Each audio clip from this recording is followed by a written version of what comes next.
Le thème d'aujourd'hui, c'est innovation, moteur de croissance. La croissance, c'est l'emploi, la croissance, c'est l'ambition des hommes, la croissance, c'est le développement, etc. Et puis l'innovation, c'est le catalyseur de la croissance, au fond. Et je voudrais vous livrer quelques réflexions personnelles sur l'innovation. La première, c'est que l'innovation, ce n'est pas l'invention. Parce que l'innovation, c'est quelque chose de nouveau, mais c'est quelque chose de nouveau qui rencontre du business, qui rencontre du marché, qui rencontre de l'argent, au fond, et qui est là pour créer de la valeur. L'innovation, ce sont des idées qu'on transforme en argent. Donc il y a toujours cette notion nouveauté et business, et qui sont indissociables dès lors qu'on parle d'innovation. La deuxième remarque, c'est que l'innovation, elle est partout. C'est pas seulement dans les produits. L'innovation, elle peut être sociale.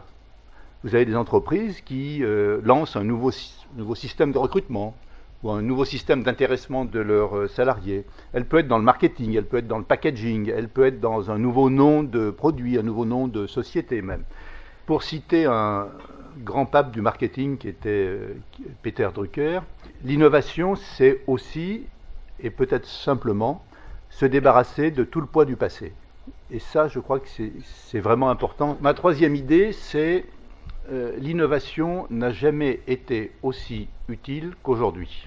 D'abord parce que la croissance aujourd'hui est faible, alors que nous on a eu des périodes de croissance à 2 chiffres. Ensuite parce qu'il y a évidemment la mondialisation, c'est-à-dire des concurrents qui réagissent très vite, des clients qui sont partout, etc., et qui demandent de la nouveauté.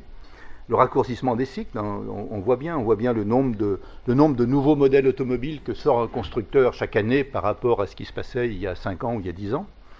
Et puis, il y a une nouvelle dimension, qui est la dimension de la financiarisation, de la médiatisation de l'économie, qui fait qu'au fond, aujourd'hui, tant les milieux médiatiques que les milieux financiers exigent de nouvelles idées beaucoup plus rapidement que par le passé. Et puis enfin, il ne faut pas oublier une composante qui est la dimension écologique, une idée derrière le développement durable et l'écologie qui oblige également à innover sur un certain nombre de domaines de manière rapide.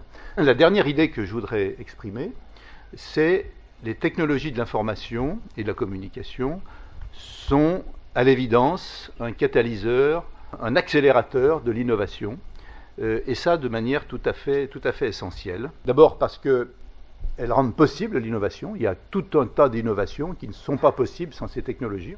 Et puis je dirais, les technologies rendent nécessaire l'innovation parce que les technologies, dans beaucoup de domaines, font tomber des barrières d'accès aux concurrents. On le voit bien dans le monde des télécoms, en particulier, où il y a 20 ans, pour entrer dans le monde des opérateurs télécoms, c'était compliqué, c'était quasiment impossible. Et puis est arrivé les mobiles, et puis est arrivé les MVNO autour des mobiles, etc. On le voit bien autour du e-business, du e-commerce, etc., voire du e-banking, où on a pu lancer des nouvelles entreprises très rapidement. Donc les technologies font tomber toutes ces barrières et rendent donc nécessaire, un peu plus que nécessaire, l'innovation. Donc voilà quelques réflexions que je voulais vous livrer. Merci, à bientôt.